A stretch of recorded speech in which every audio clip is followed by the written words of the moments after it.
The biggest challenge with producing short films is the lack of a budget. Like, everything we do is self-funded.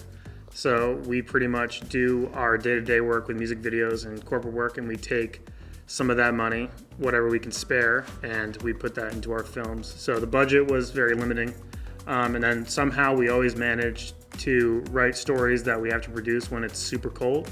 And so the challenge on set was actually being out in the middle of the night in like the late fall and just being completely freezing. Yeah, we had to get creative with the way we lit certain scenes, and you know, there's a big dialogue scene in the movie that takes place in a moving vehicle, and if you had a bigger budget, you get a thing called a process trailer, where you just drive the car up and everyone can work around the car and stand there. But we got a U-Haul trailer because it was cheaper, and we just put the lights in the back of a pickup truck, and then you were riding in the back of the picture car truck along with three other people. Yeah, he was in the bed of the pickup truck with headphones on trying to listen to the takes while it was happening. And this was, how long was each take?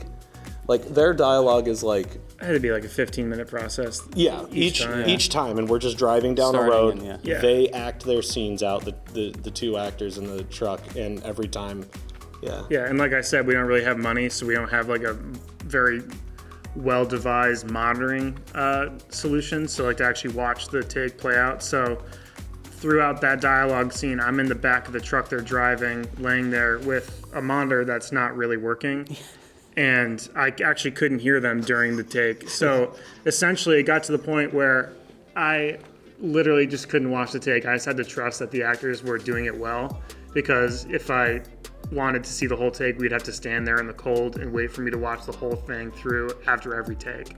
So at the end of the day, I was like, you know what, these guys know what they're doing. I'm going to trust that they did a good job, and they did.